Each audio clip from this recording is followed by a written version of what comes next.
Boa noite, queridos alunos. Nós vamos discutir hoje a interpretação e a aplicação do direito do trabalho. É o ponto número 5, interpretação e aplicação do direito do trabalho. Na sequência, eu vou falar da eficácia da lei trabalhista. O ponto número 6, eficácia da lei trabalhista. São dois tópicos curtos e nós vamos estudar essas duas questões. A interpretação e a aplicação do direito do trabalho.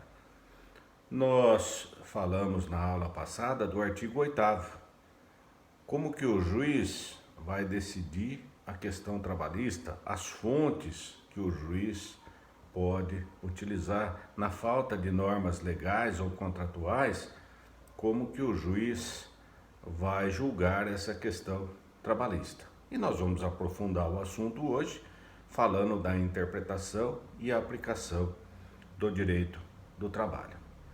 Então eu posso falar para vocês já inicialmente que o direito do trabalho tem marcada função social. O juiz, ao aplicar a lei trabalhista, o juiz, ao interpretar a lei trabalhista, ele tem que levar em consideração a marcada função social. Aliás, o trabalho é um direito social. O artigo 6º da Constituição traz o trabalho como direito social.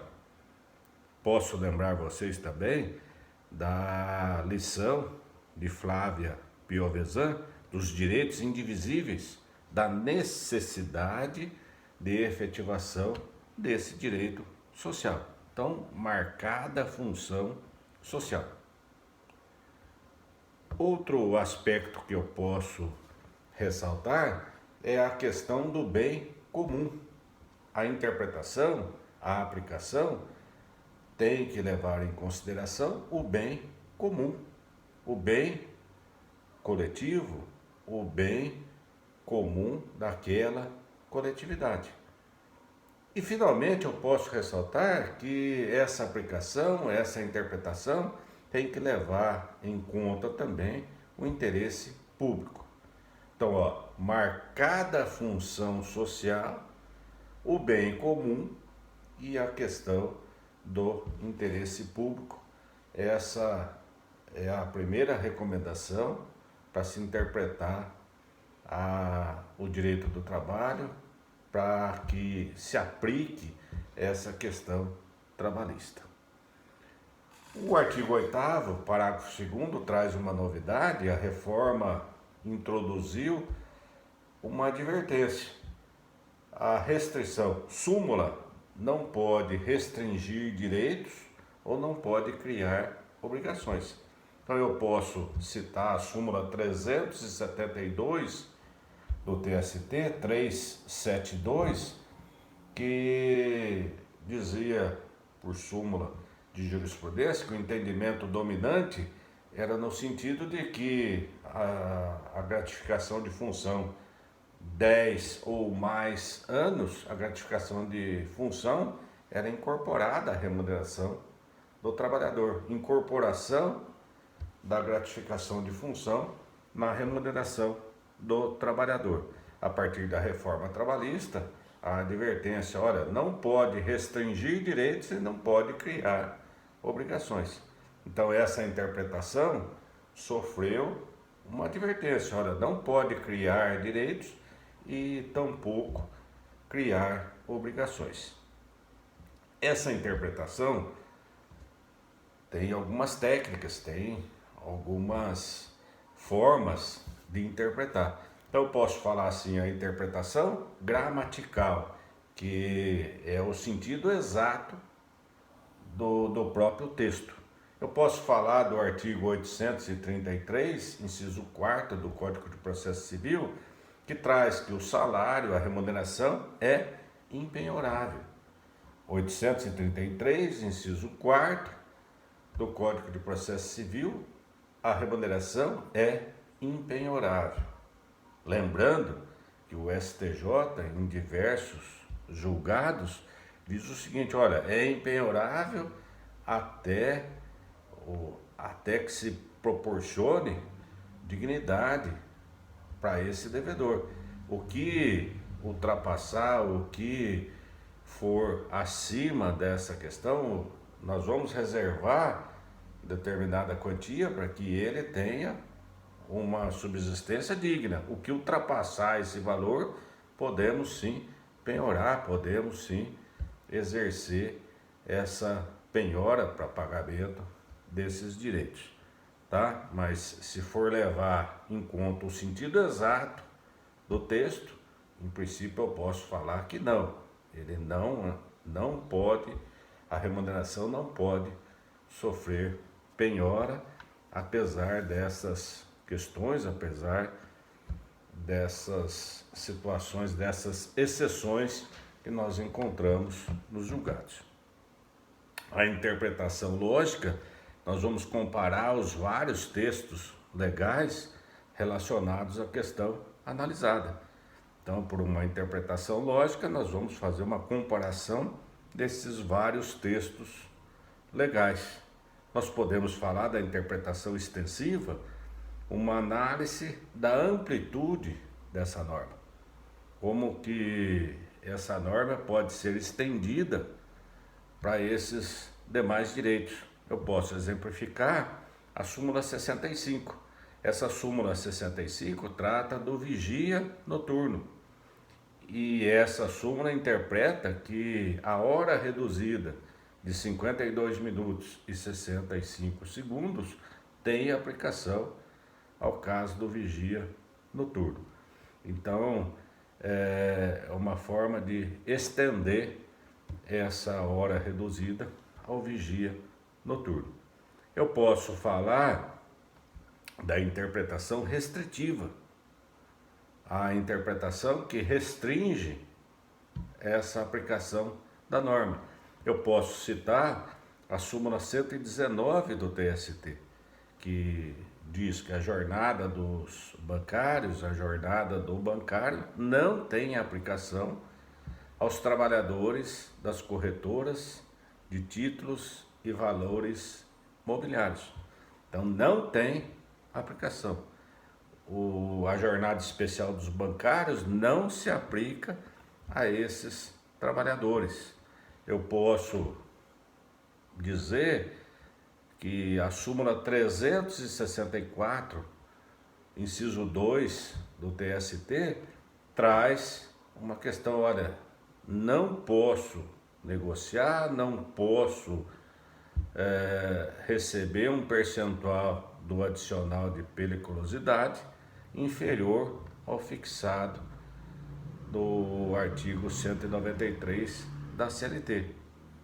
Posso dizer, também por base nessa interpretação restritiva, que a súmula 369, 369, inciso 2º do TST, restringe a estabilidade a 7 dirigentes sindicais titulares e 7 dirigentes sindicais suplentes. Então, uma interpretação restritiva. Não são todos os dirigentes sindicais que têm estabilidade.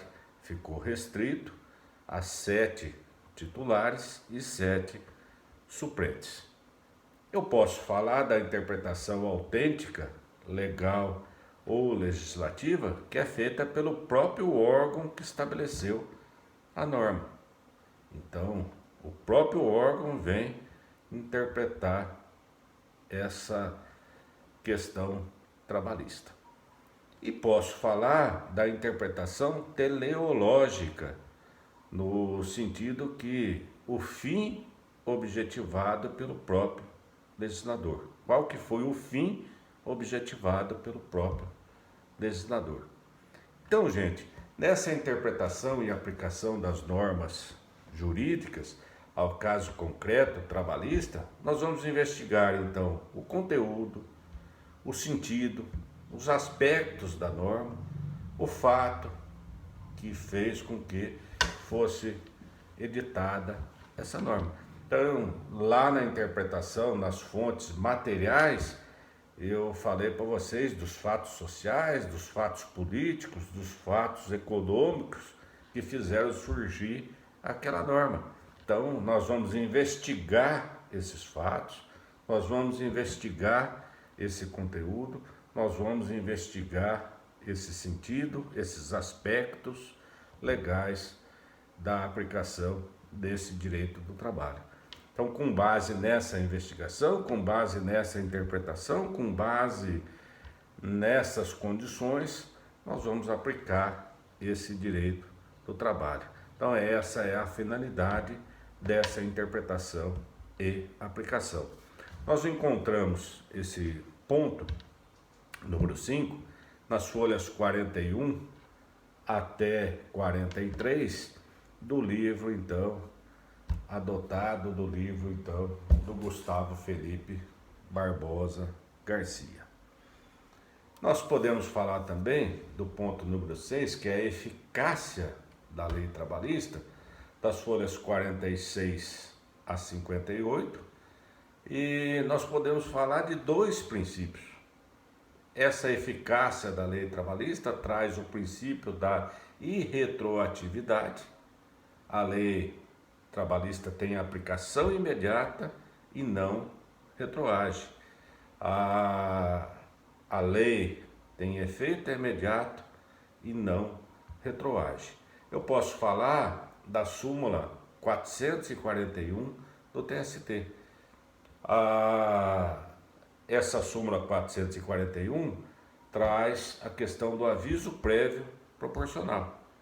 Então, com a edição, com o estabelecimento do aviso prévio proporcional, essa aplicação foi imediata e não retroagiu.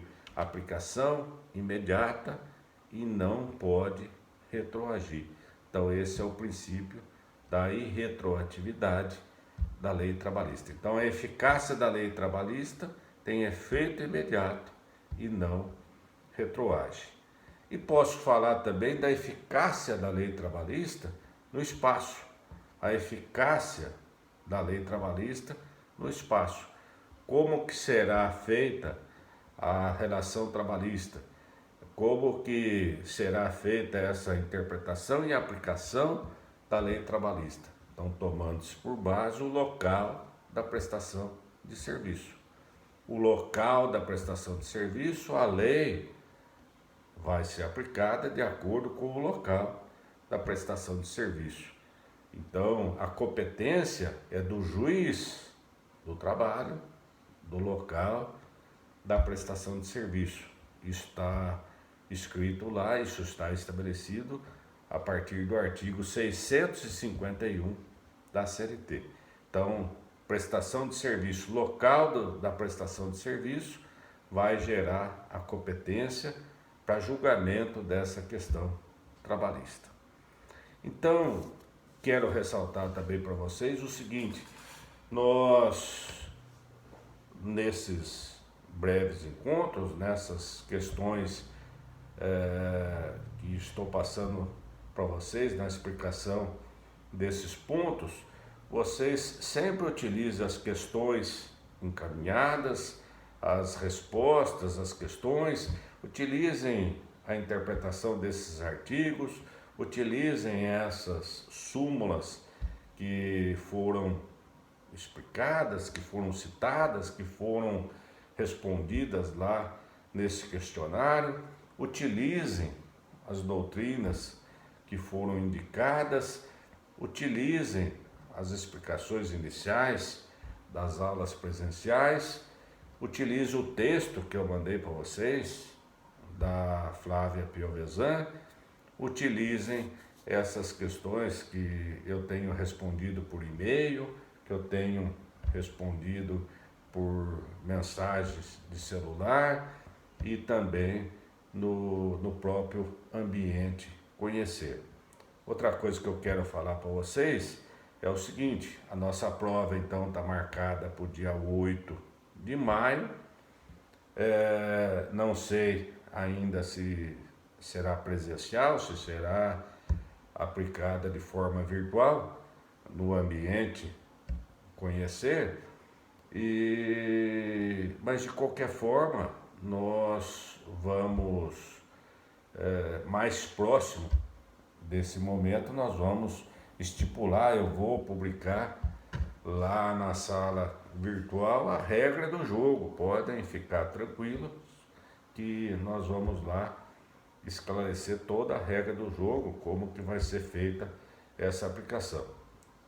Nós vamos então certamente cobrar os pontos 1, 2, o 3, o 4, o 5, o 6 e o 7.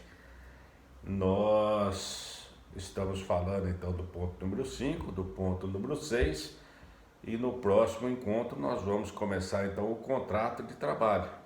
Nós vamos falar da questão da própria contratação, das partes desse contrato, de como que se constitui essa relação de emprego, as formas dessa relação de empregos, os prazos, e nós vamos então, a partir do ponto número 7, cuidar desse contrato de trabalho.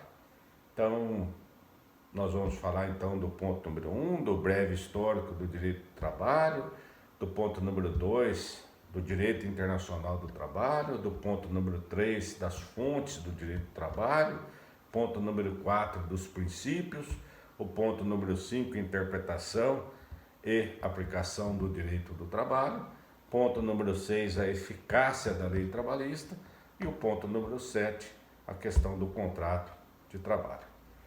Eu vou esclarecer mais sobre essa prova. A prova vai ter o valor de 10 pontos, então nós não vamos ter o trabalho valendo 2, a prova vai valer a totalidade, os 10 pontos. E lembrando também o seguinte, que além desses pontos, esse texto da Flávia Pelvezan que eu indiquei, então será cobrado também na prova, junto com os pontos, várias matérias, várias situações têm ligação com esse ponto. Hoje mesmo eu falei do direito social, na questão do direito internacional eu falei da OIT, nós falamos dos direitos indivisíveis. Então várias situações que têm relação com a matéria serão cobradas e serão extraídas deste texto também, tá? Muito obrigado pela atenção, nós vamos conversando, espero que estejam todos bem, e na próxima semana nós começamos então a questão do contrato de trabalho. Gente, boa noite, muito obrigado.